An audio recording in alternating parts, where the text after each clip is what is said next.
Good morning, afternoon, or evening from whenever or wherever you are watching this video from. I am Jack Adamas back with my Premier League football predictions, episode 6, game week 6. Let's get straight into it. We start game week 6 with a 12:30 kickoff on Saturday, which sees Brentford hosting Manchester United. Brentford have had their worst ever start to a Premier League season, picking up 4 points in their opening 5 matches, and the warning signs are starting to show as they have taken the lead in their last 4 matches but only gone on to win one of those games, and if results don't go their way this weekend, they could find themselves in the drop zone.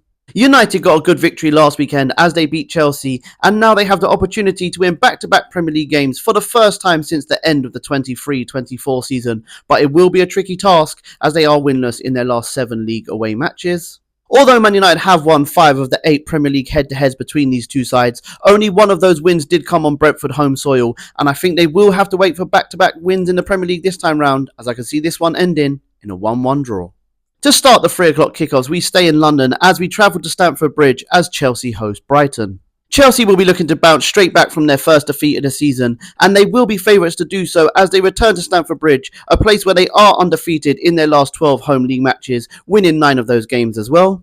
Brighton have had a disappointing start to the season, only picking up 5 points in their first 5 matches, which is their worst ever start to a Premier League season. However, there are signs of goodness to come for Brighton, as they have only lost 1 of their last 5 games in all competitions, scoring 17 goals in that time. Chelsea have won the last 3 home head-to-heads between these two sides, but I do believe it will be back-to-back 2-2 draws for the Seagulls, as the honours will be shared here in a 2-2 draw. Next up, we have Crystal Palace at home to Liverpool.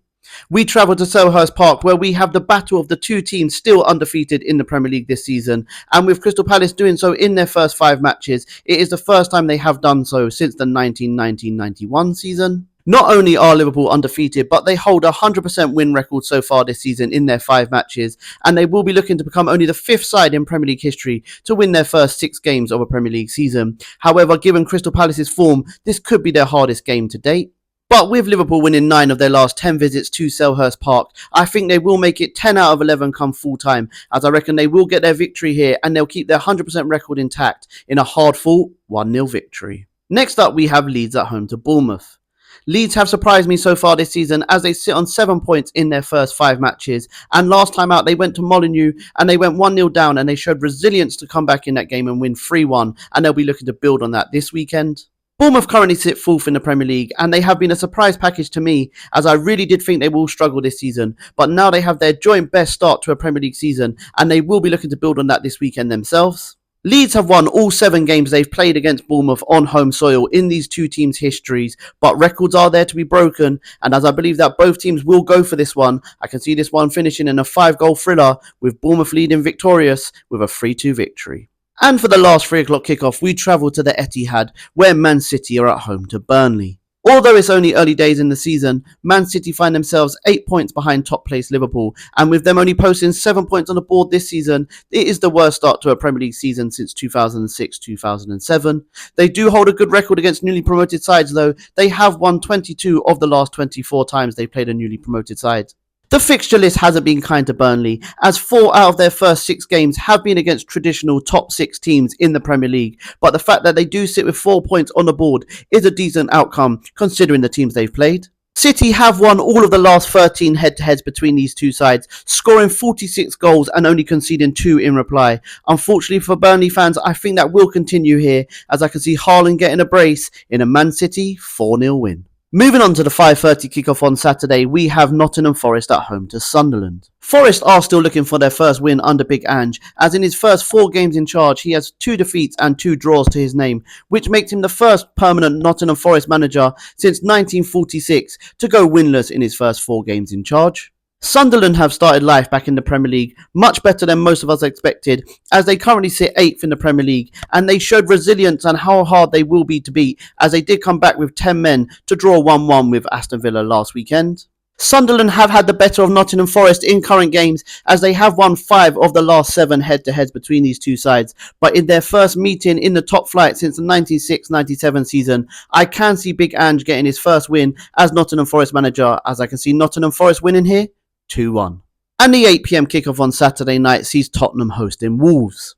Tottenham have had a good start to the season as they've picked up 10 points in their first 5 Premier League matches, and they have won in the Carabao Cup and Champions League as well. They did show grit last weekend as they went 2-0 down away to Brighton, and they ended up drawing that game 2-2 and picking up points at the Amex, which is a hard place to go for any club. Wolves, on the contrast, they are struggling. They are the only team in the Premier League this season yet to have any points on the board. And if they do suffer another defeat here, they'll become only the 4th team in Premier League history to lose their first 6 games of a Premier League season. Not is all doom and gloom for Wolves though, as they did beat Everton 2-0 midweek in the Carabao Cup. So they will be looking to build on that coming into this one. Wolves have also been Spurs' bogey team of late, winning 5 of the last 7 head-to-heads and only losing 1 of those games. But I can't see anything other than a Spurs win here, so I'm going for a Tottenham 3-1 home win. Moving on to Sunday at 2 p.m, we have Aston Villa at home to Fulham. Villa, along with Wolves, are the only other team in the Premier League without a victory to their name so far this season. However, they have drawn 3 of their 5 matches. They will be kicking themselves that they couldn't beat 10 men Sunderland last time out. However, they were the second best team in that match. They did secure their first victory of the season, though, yesterday in the Europa League as they beat Bologna 1-0. Fulham come into this game, though, on a good run of form. They have won their last 3 games in all competitions, keeping 2 clean sheets in that time as well. And they will be looking to make it 3 Premier League wins for the first time since January 2023. Villa have won the last 6 head-to-heads at Villa Park, and I think they'll make it lucky number 7 come full time in the first game in 6 matches that sees both teams to score at Villa Park, as Aston Villa win here in a hard-fought 2-1 victory.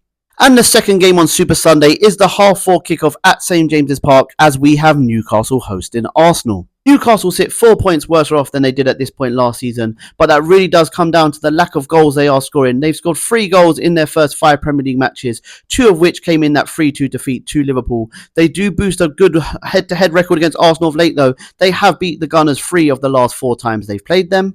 Arsenal as title contenders, they find themselves 5 points behind top spot Liverpool, and I know it's early on in the season, but they can't afford any slip-ups. Although since that defeat to Liverpool, they have won 3 and drawn 1 of their 4 games, and that game against City on any other weekend, they could have easily won that game. Newcastle have won the last 3 home head-to-heads between these 2 sides without conceding a goal, and they will be looking to make it 4 wins in a row at home against Arsenal for the first time since 1969. But I can't see that happening. I can see the famous phrase happening here, and I can see this one finishing 1-0 to the Arsenal. And to round up game week 6, on Monday night at 8 p.m, we have Everton hosting West Ham. Everton will be looking to get back to winning ways as they did suffer back-to-back away defeats in the Premier League and Carabao Cup consecutively. Moyes will be looking to get his good run of form back at home as he has only lost 2 of his 12 home Premier League ties since coming back to Everton. I do believe this is Graham Potter's last chance, and I believe anything other than a victory here will be the end of his tenure in charge of West Ham, and they have had a few extra days to work on tactics as they didn't play in the Carabao Cup midweek. Since 2021, West Ham have only picked up more points against Wolves than Everton, but I do believe that Everton will continue their unbeaten run in their new stadium to 4, as I can see them winning here in a 2-0 victory. Thank you very much if you are still here at the end of my video. I really do appreciate the love and support I've been getting from you guys. Please do continue to like and share, but most importantly, hit that subscribe button and let's get to 1,000 subscribers by the end of the year. Have a good weekend, guys, and remember, if you don't shoot, you can't score. Bye, guys. Have a good weekend.